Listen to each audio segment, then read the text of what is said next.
Walnut Ridge, Arkansas, a small farming community located in northeast Arkansas and just 83 miles northwest of Memphis, Tennessee. It's the home to a Vietnam War veteran who's lived here for 70 years. Growing up, Bill Binkley lived a simple farm life, being raised on a farm with his mom, his dad, and his siblings. It was a simple life, free of worry, free of doubt, and free of fear. Like most young adults, he really wasn't afraid of anything. Being in his 20s, he felt like he was 10 feet tall and bulletproof. That was until 1968, when at the age of 22, Bill was drafted into the U.S. Army to fight in Vietnam. Things were about to change. I can't really, I don't know what their actual thoughts were, but my dad farmed, so he had time in the winter, that he wasn't real busy.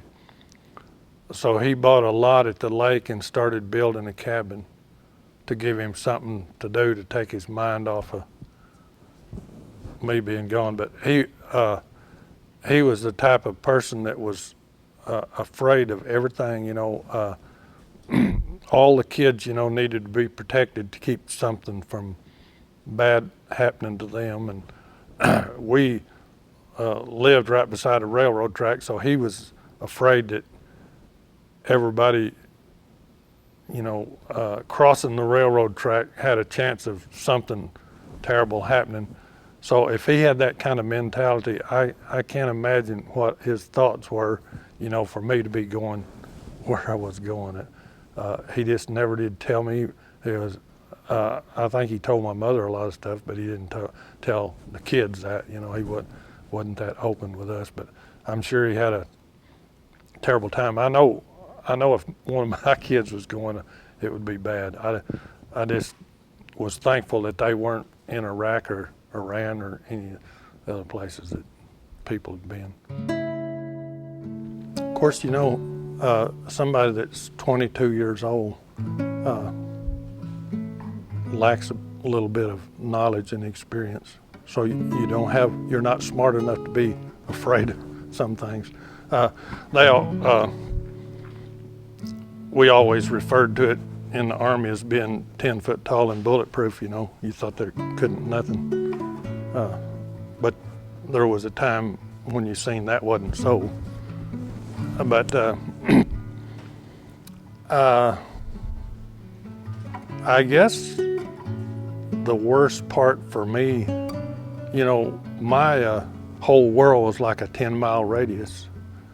And so when I went to Fort Polk, Louisiana, and I didn't get to go home that night, when I left, my dad said, now they'll just take you down there and give you an exam and you'll be home tonight. Well, the draft lady had told us to take our toothbrush.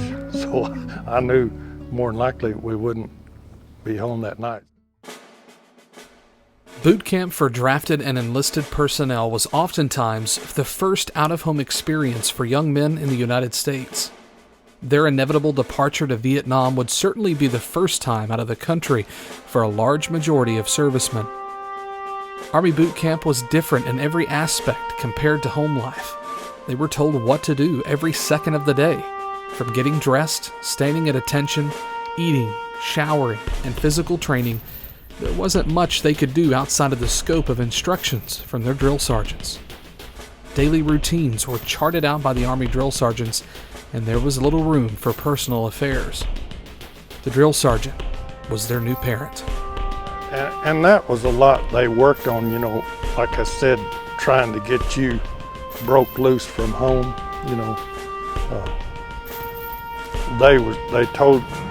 the drill sergeant come into the barracks and he said he was going to be our mother, and I can't remember everything that our mother did he was going to do, basically, but he wasn't going to treat us like babies. I can't remember. It was a big long speech and it was really good, but everybody was standing there with their mouth open, so it was kind of a shock. When I left home, it was probably 6 months before I came back home. That was the hardest thing for me, was just being away from home, which they didn't have a lot for you to do, but they kept you busy enough that you didn't think about home. And then when they were training us, we had songs like "Ain't No Need of Going Home," "Jody's Got Your Girl and Gone," "Ain't No Need of Looking Back," "Jody's Got Your Cadillac." So, that kind of helped you to forget that you were away from home, and you thought about that a lot, about everything back there was going on and you didn't have a spot. So, drill sergeants during the Vietnam era were known to be no-nonsense, tough, and very vocal. They were intimidating figures. Their sole purpose was to provide the fundamentals of combat and survival, to ensure the new recruits had the tools necessary to make it home. There's one memory that Sergeant Binkley fondly remembers, and it's how he was greeted aboard that bus when they arrived at boot camp. We rode from the airport at Leesville, Louisiana, up to Fort Polk on a bus. And when the bus door opened, a guy jumped on that bus and he started hollering, "Get off this bus," and everything, and basically let you know that they was going to tell you everything to do. You didn't do anything. They let you know who was boss right off the bat. I mean, before your feet even hit the ground. So you knew you were in a different world, right off. So I never will forget that, when and then everything they told you was kind of in a high tone pitch, They never talked to you like their mother. They said, "I'm going to be your mother." So it was my first big disappointment. We were about to graduate boot camp, and we thought, all these guys, I don't know where they got these ideas that they was talking about. They knew somebody that when you went from boot camp to AIT, which was Advanced Individual Training. So they said, "Boy, when you get to AIT, it's like a 9-to-5 job. You just go to work at 9 o'clock, and you get off at 5, and the rest of the time's yours." And well, we were in South Fort, Louisiana, for basic training. Well, infantry training was North Fort, Louisiana, Tigerland, and they loaded it. We was dressed up because we graduated, and we had our dress greens on. Graduated from basic training. They put us on a cattle truck, if you know what that is. It's a 18-wheel truck with a wooden bed on it, and you stand up in there, and they hauled us straight from South Fort to North Fort and dumped us off at the company area where we was going to be stationed. And we had our low quarters, which is just our shoes, street shoes, or they were military, and we jumped off in a pile of rock where the company area was the formation area, and it was just round rocks, and you had to walk on them rocks with your shoes and low quarters, and you were carrying your duffel bag with everything you owned on your back, walking in them rocks, and they hollered formation, and everybody had to form up. So we thought, where's the 9-to-5 job you've got for us? It wasn't there. We went just deeper into what the same stuff we had. The 1965 buildup of United States Army ground forces broadened the conflict in Vietnam. As the war progressed, the attrition of combat, the 12-month tour limit in Vietnam, separations of senior non-commissioned officers, and the 25-month stateside stabilization policy began to take a toll on the enlisted force to the point of crisis. Without a call-up of reserve forces, Vietnam became the regular Army's war, fought by junior leaders. The Army was faced with sending career non-coms back into action sooner or filling the ranks with the most senior PFC or specialist. Field commanders were challenged with understaffed vacancies at base camps, filling various key leadership positions and providing for replacements. Older and more experienced NCOs, some World War II veterans, were strained by the physical requirements of the methods of jungle fighting. The Army was quickly running out of non-commissioned officers in the combat specialties. By the career military and older non-coms, graduates were often called instant NCOs, and the men who completed the course were referred to as shake and bakes, instants, or whip and chills because of the speed in which they made rank. I got orders for Fort Benning, Georgia, and NCO school. It was sort of like basic training and AIT rolled together with on a higher level, a little more class to it, because we were to have starts, press, fatigues, and they give us some money. Well, you went in as a E3, which most of us were E1s. So, but this money that they gave us, we had to buy more uniforms because we had to have starts, fatigues every day. So they gave us the money and took it back, give us clothes. So that was, you just knew you were in a different, you were expected to look and act different, than what you were. You see yourself different to what everybody else does. When we left early that morning in '69 for our exam and entrance into the Army, when we left out of Walnut Ridge, we had a group. They were from over in the hills and in Walnut Ridge and around there. But they were going to have to carry papers down there, from the draft office to where we were going. So they stuck them in my hand to take down there. So why they give them to me over somebody else? It could have been that I was probably 2 or 3 years older than the rest of them. Yeah, right. We landed the Bien Hoa Airport, which was a military base, and I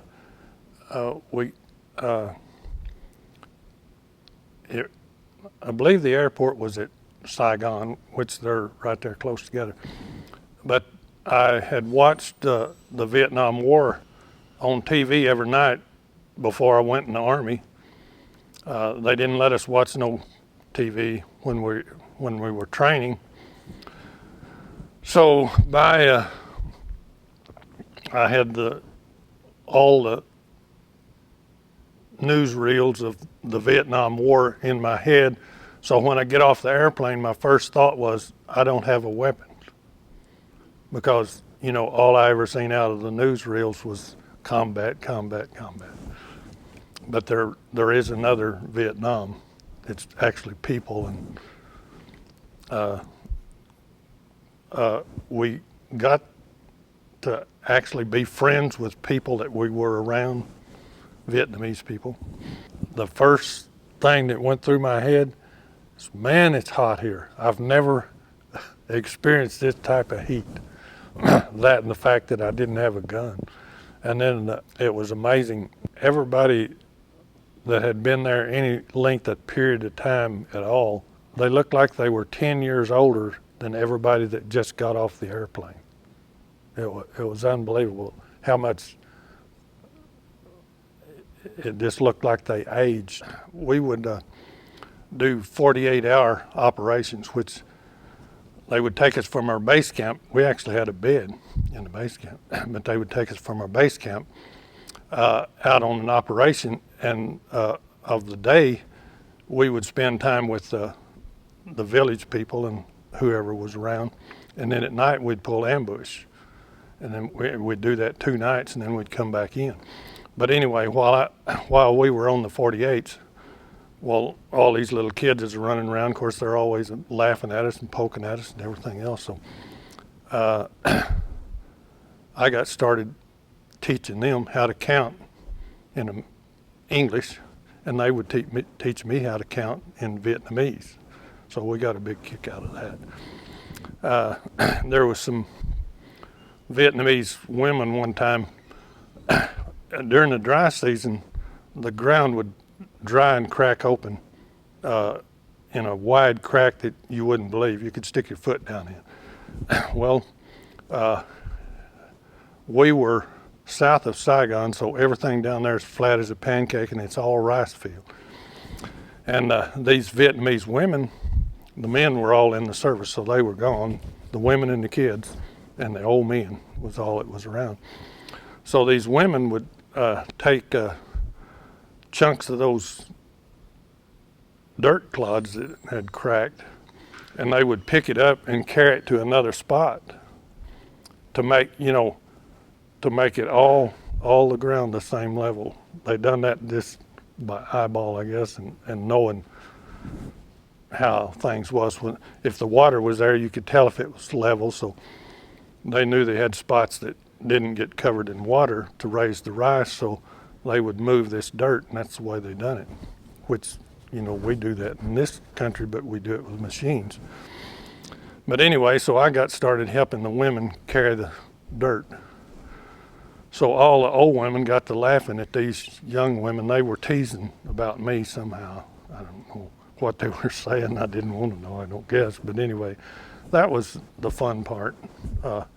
I enjoyed the people and being around the people and what I could convey to them and they could convey to me. But it would have been hard to learn the Vietnamese language, but I actually heard Americans speaking Vietnamese that I couldn't, if I had my back to them, I couldn't tell which one was the Vietnamese and which one was the American. But I think those were intelligence people, that worked to gain intelligence on the enemy. But that was just an experience I had one time that always stuck in my mind. The experience that I had, I just got off the plane and went into a place there at the airport where we could get a burger and something to drink. And they just had rows of, it was like a bar, but it was up about chest high, and you could stand there and eat and drink. Well, I walked up to this one and laid my hamburger down, set my Coke down, and looked up, and I was looking straight in the face of a guy that lived about 6 miles from us at a little town above us. And he was going home, and I was just getting there. He was in artillery, and I was in infantry. It was good to have a friendly conversation with somebody. I mean, that's the first time I'd seen anybody that I knew since I left Walnut Ridge to go overseas. So, which he was encouraging to me. He said, that I don't remember how the conversation went, but he said, "You'll make it." So, that just kind of stuck in my head, and which I see him to this day, and we meet, and that's what we talk about was meeting over there. They had a pacification program, which they were trying to get, most of the time somebody that comes into your country, you're not going to like that person very well, especially doing what we were trying to do, And all of those people probably had somebody that they knew that was on the other side, or so they tried to make us, have as much contact with them and get them to understand that we were people just like they were, rather than them just having a hatred for us, as a intruder or something of that sort. But one thing I learned was no matter what language you speak, everybody cries and laughs the same. When we cried, we understood their cry, and when we laughed together because that was a common language that everybody could understand. That was amazing to me, This was at Benoit, and it was a processing point. The barracks were, if you've ever seen a barracks where they raise chickens, it's got a wall up about 4 foot high, then it's got screen, and then it's just got a roof. That was the typical barracks where you lived and slept. And then you went through classes. They tried to orient you to the country and the ways of the country and this and that and what you're going to have to deal with. On March 8, 1965, 3,500 U.S. Marines landed near Da Nang, South Vietnam. This marked the beginning of the American Ground War. U.S. public opinion overwhelmingly supported the deployment. The Marines' initial assessment was the defense of Da Nang Air Base. The first deployment of 3,500 in March 1965 was increased to nearly 200,000 by December. The U.S. military had long been schooled in offensive warfare, regardless of politics. U.S. commanders were institutionally and psychologically unsuited to a defensive mission. Sergeant Binkley was a part of several operations, some of which he didn't know if he would make it through. I was assigned to the 9th Division at Tan An, which it started at Saigon and went due south. So that was where the 9th headquarters was, and then they put us in a small town. I was in the 9th and the 101st, 6 months apiece. So it's hard for me to keep the two separated. The first operation that I went on which this is in the Delta area, there was a Tan An, that was the base of the 9th. That was just the headquarters, and we were, different companies was in different towns. The first town that I was in was Ben Phuc. The other guys that had been there before me, they didn't like that place. It was kind of but it was a military base, but they liked where they were before better, and I didn't know nothing about that. But anyway, the first operation we went on, I talked to a guy about it the other day. I can't, but down there where we were, like at Tan An at the airport, I think it said elevation 12 feet. So when the tide come in, it covered a lot of the ground. So the area around that, there was a big area, and I've not looked at the map close, but they called the Plain of Reeds that was in there along the Mekong Delta, This was just all water grass and mud. And they took us out in Chinooks in a company-size operation, So we had 20 or 30 guys per Chinook, you know, and took us out there and set us in the plain of reeds. Well, most of the time, the only person that knew what was going on was the company commander and the platoon leaders. And the actual riflemen or squad leaders didn't know just a whole lot about the operation. But they set us in the plain of reeds, just, you know, no buildings, no nothing, just flat, no trees, just water grass. We started walking, which they had a map and they had a coordinates to go to, and the mud was so deep your leg would go plumb up to your crotch, and then you couldn't get your other leg high enough to get back on top of the mud. And my platoon sergeant, I was talking to him the other day, and he said they actually brought a helicopter out there to get a guy out of the mud that we couldn't get pulled up out of there. You know, mud has kind of a suction to you. But anyway, we walked so far in the daytime and sat down until it got dark. And then we walked, I remember going to the left down you know, all of Vietnam is dikes, you know, that holds the water. It's just like a footpath built up out of the water. So there was this dike that had tree, you know, little bushes, small scrub bushes or something growing along. Well, when we got to that dike, well, we turned left. Went straight left and moved so far. Well, I was telling about the girl that I was going with when I left. She would write me a letter every day. So we got resupplied every 4 days. So I had 4 letters that would come at a time. Well, here we are sitting down and it's getting dark, and I'm trying to read those letters. That was my main goal, is to find out what she said to me. All of a sudden, as the saying goes, all eights broke loose. I had fired every weapon that we had out there and some that we didn't have. So all of this stuff is,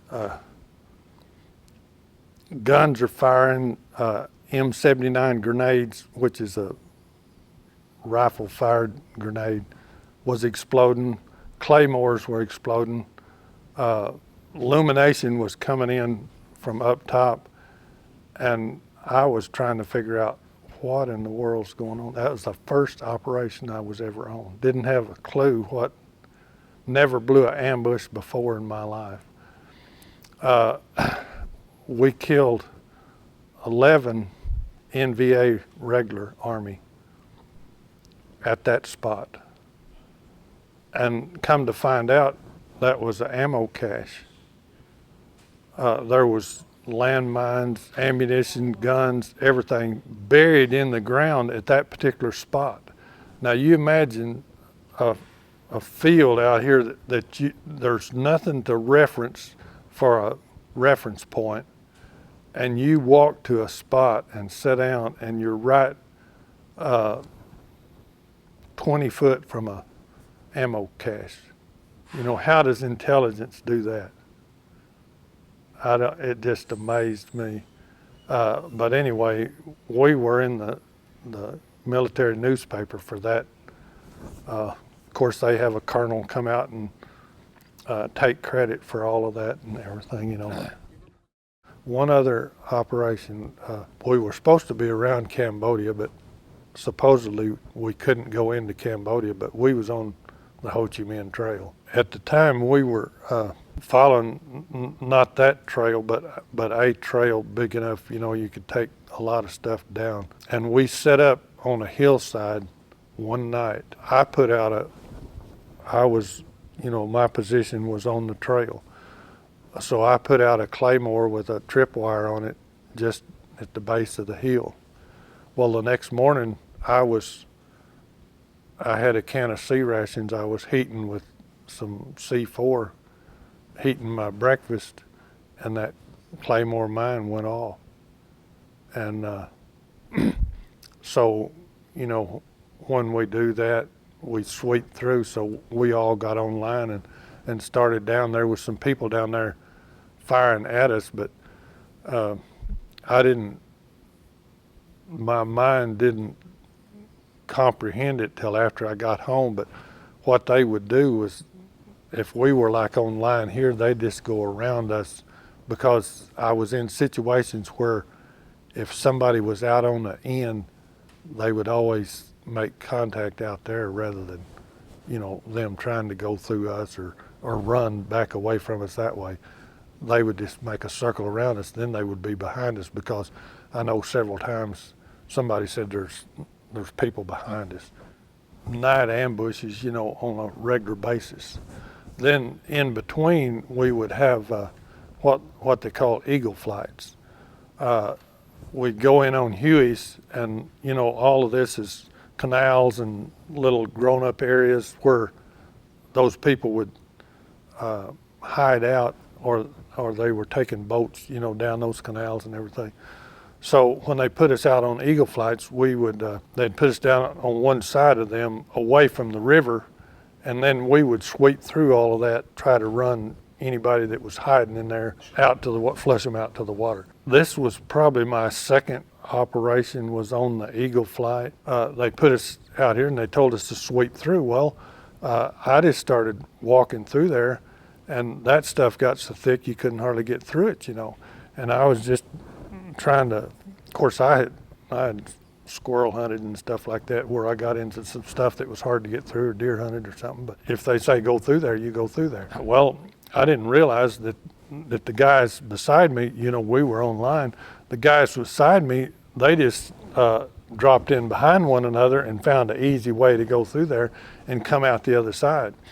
So while I was in there, there was big red ants in the trees, and they started falling down my collar and everything. I'm trying to get these off and doing all kinds of stuff. And when I come out the other side, there everybody stands with a gun pointed toward me, you know, because they heard this rattling around through these trees, and they didn't know who was coming through there, but it was me. And I was just lucky that they actually knew what they were doing, and they didn't fire me up, you know.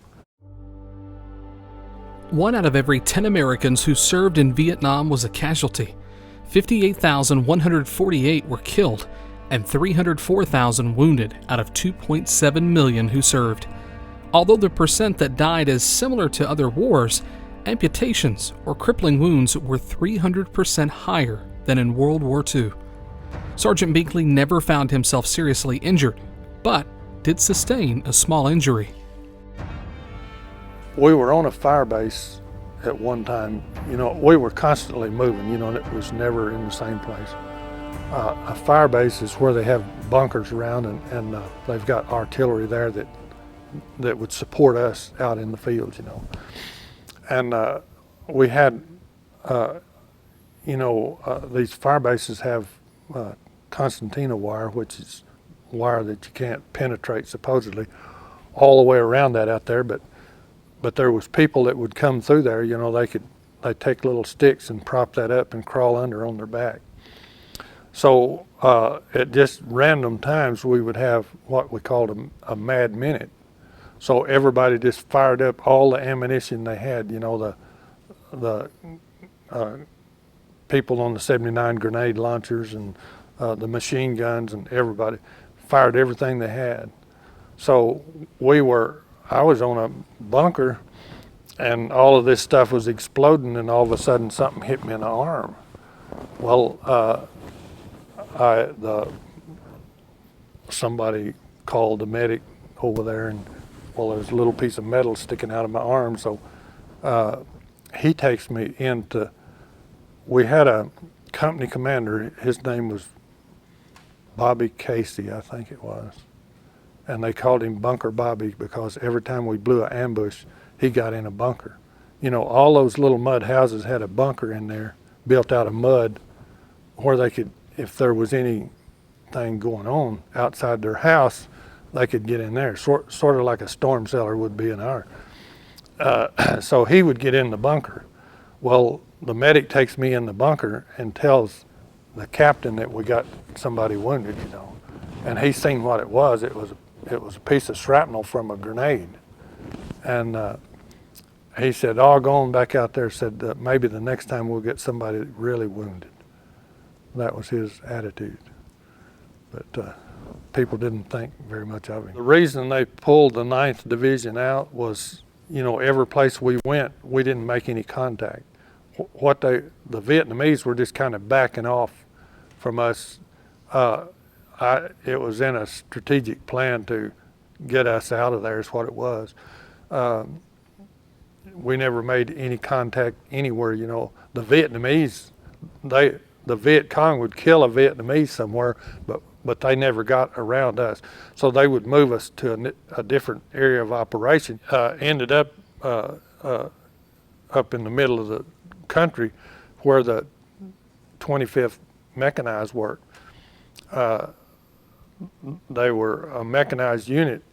They had all armored personnel carriers and this and that and tanks and so on, but when these bombs wouldn't explode that they dropped, and they dropped bombs all over, well, they would take and make a booby trap out of them, and then these armored people was getting into these booby traps. So they wanted somebody, infantry on the ground, to maybe detect them booby traps. Well, they sent us out a booby trap dog. We had dog trainers that had dogs for different purposes to find people or booby traps. Well, we were walking along in a line and file. Somebody hollered for us to stop. Well, immediately to our right was a tripwire, a long tripwire, just going down right beside everybody, and we was just a few feet from it. Well, the dog sensed that, you know, the dog trainer, you know, the dog alerted him to that wire. And so we stopped, and I don't remember if we just changed directions or got away from there. Or, we didn't have no demolition people to do away with that one. Sometimes we would just explode things on our own, but that one we didn't. I don't remember.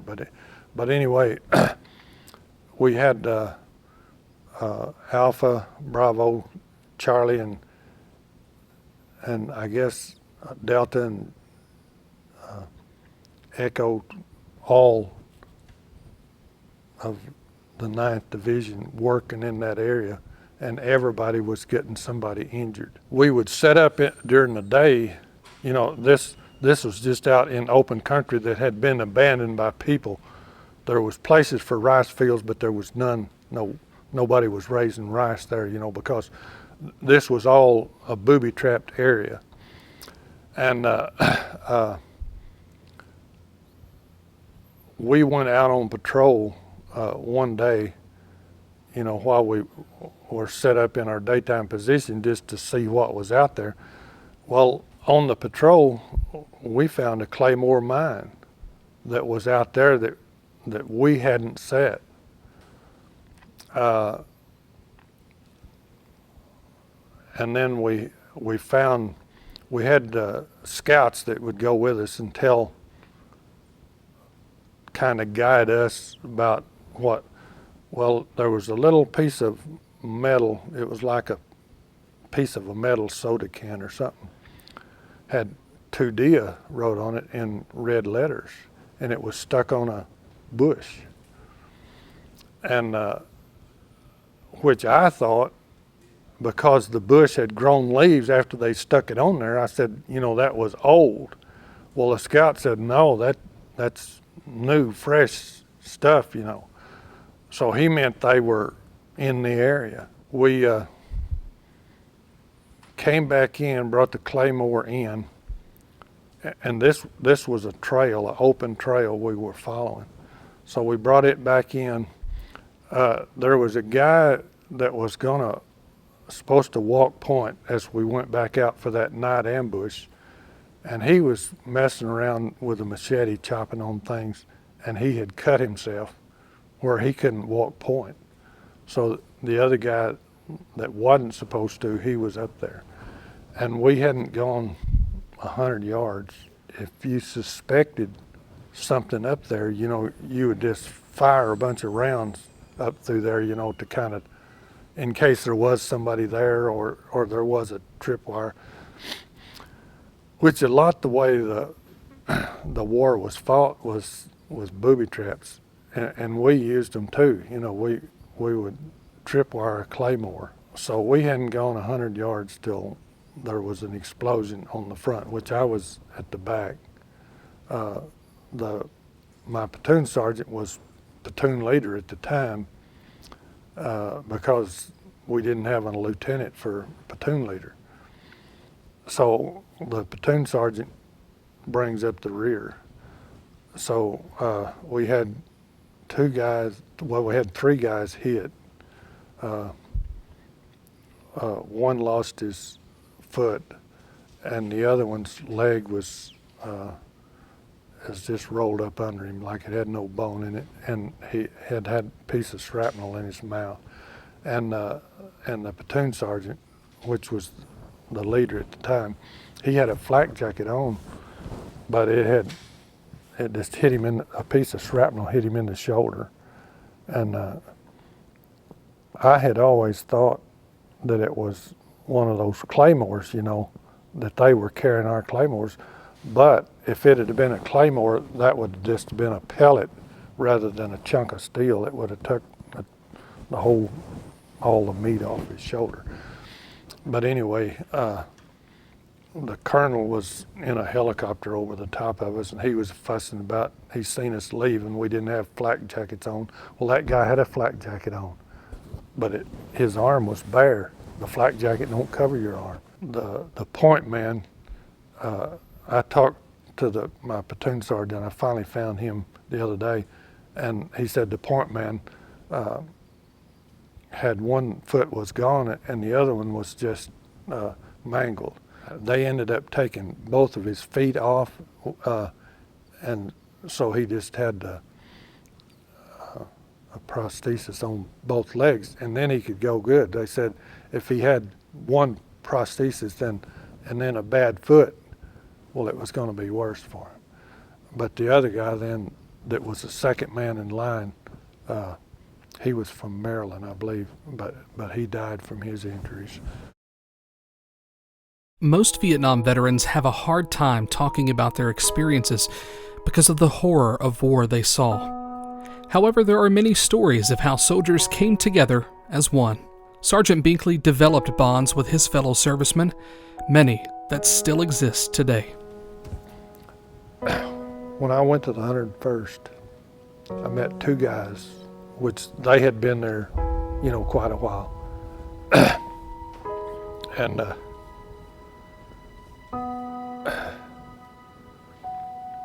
one of them was from Kansas City and the other one was from New York. But we did everything in groups of 3 to 4 people. We would pull guard. You'd have 3 guys in a position, and that went all the way around our night defensive position, and the company commander was set up in the middle, so we were. But you would eat with those guys and sleep with those guys, and for 20 years I've had a reunion with those 2 guys and the other people that was around us. But I wasn't as close to anybody as I was those 2. And I told them at the last reunion, that when I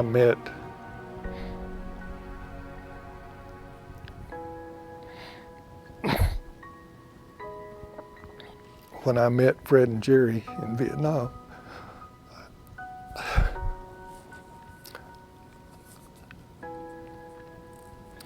I had no idea I'd be spending the rest of my life with them. I made 2 friends that you can't even explain your friendship. They were actually closer than a brother. but that's lasted with me through the rest of my life.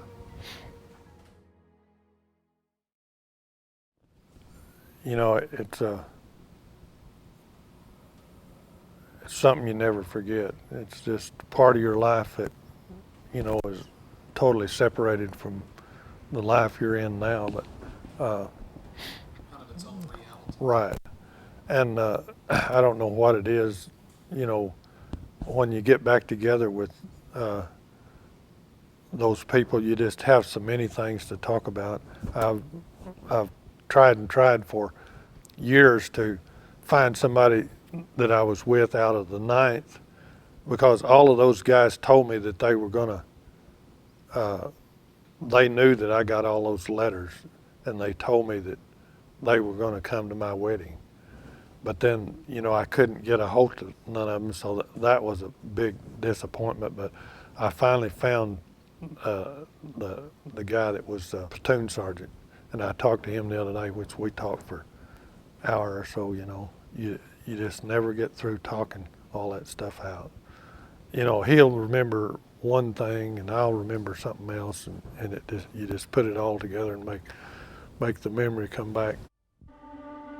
If it was my obligation, I'd do it again. But you know, I told people I didn't have anything against any of them, and I talked with a man that could speak English, but he was a North Vietnamese. He had been captured.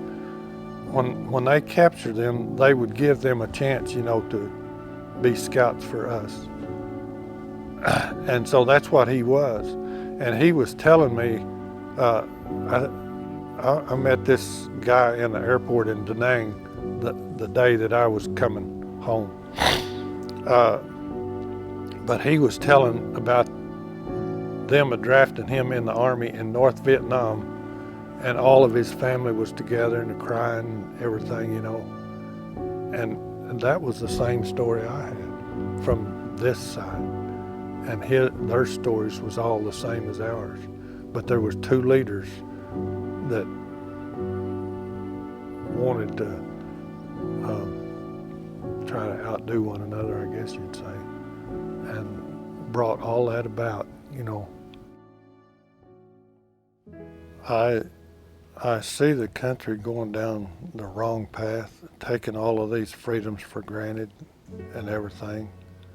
You know, President Kennedy said something that stuck in my mind, but he said, ask not what your country can do for you, but what you can do for your country. The young generation not out for making a better world for themselves, but they're out to get whatever the country can do for them. I mean, it's just a total reversal. They don't understand what built this country, what made this country great was the individuals out working with all they had, their effort and ability to make a better world for themselves. I knew that if I got anything, there was something that I had to do to earn that for myself. You know, nobody was going to give it to me. Nobody thought enough of me to just give me something. Not to say that I hadn't received a lot of things that I didn't deserve, because, you know, I look at it as my maker, the one that formed me in my mother's womb, has taken care of me, give me things that were good through my life that I didn't deserve, but I didn't never believe that it was to come to me without me putting some effort to get it. And it just hurts me to see the young people feel about this country like they do. You were talking about would I do it again? I can see a threat to this country, and I'm not able to fight, but I'm ready if time come to it to keep it from going down the tubes.